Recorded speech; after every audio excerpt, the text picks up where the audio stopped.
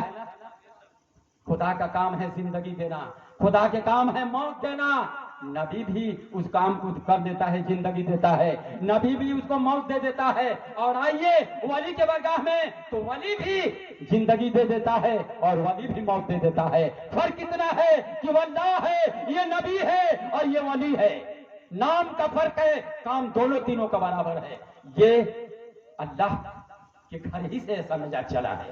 تو حضرات، اللہ تبارک تعالیٰ صاحب خانے کو یہ محبت، یہ خلوص، یہ ادب، یہ تقاضا ولیوں کے سالے اپنے جو دولت کو اخراج کر رہے ہیں، اللہ اس کو اپنی عبادت میں شمار کرنا۔ آپ کہتے آمین۔